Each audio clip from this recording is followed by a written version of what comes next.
حضور پاک صلی اللہ علیہ وسلم کا بیٹا حضرت ابراہیم جب فوت ہوئے تو آپ علیہ السلام تیسرے دن تڈے پر بیٹھے ہوئے تھے. ایک صحابی آئے اور جو کی روٹی پہ حضور پاک نے فاتحہ اور کل پڑھ کے یکا کوڑ تے پلال ہے. ایک ہی کہیں سے ثابت نہیں ہے یہ بات. جو لوگ سر اور داڑھی کے بال ڈیزائن سے بناتے ہیں، بھائی سر اور داڑھی کے بال ڈیزائن سے بنانے کی بات میں حیران ہوں. رسول اللہ صلی اللہ علیہ وسلم عن القضا، حدیث پاک کا سیاستہ کی کہ اللہ کے رسول نے سر کے بال ایک طرف سے بڑے ایک طرف سے چھوٹے قضا کرنے سے منع فرمایا.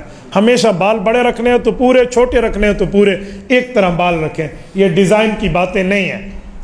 اور یہ جو داڑھی کے ڈیزائن ہے اگر ایک مٹھی رکھ کے اس کے بعد کٹوائیں تو ٹھیک ہے. اور وہ جو ڈیزائن داڑھی کے بنائے ہوتے ہیں وہ داڑھی نہیں ہوتی، وہ شیو بڑی ہوئی ہوتی ہے. داڑھی وہ ہے جو ایک مٹھی کے برابر ہو. اور رسول اللہ صلی اللہ علیہ وسلم کی سنت کے ساتھ کھیل اور مذاق، اللہ معاف کرے کہیں اسلام سے بندہ باہر نہ ہو جائے. اس لیے فکر کریں، یہ بری چیزیں ہیں، ان چیزوں سے پرہیز کریں.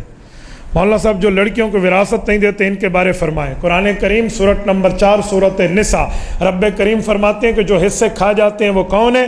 ان الذین یأکلون اموال الیتامی ظلما انما یأکلون فی بطونہم نارا وسیصلون سعیرا، کہ جن لوگوں نے حقوق کھائے ہیں اپنے پیٹ میں جہنم کی آگ بھری اور یہ جہنم میں داخل ہوں گے.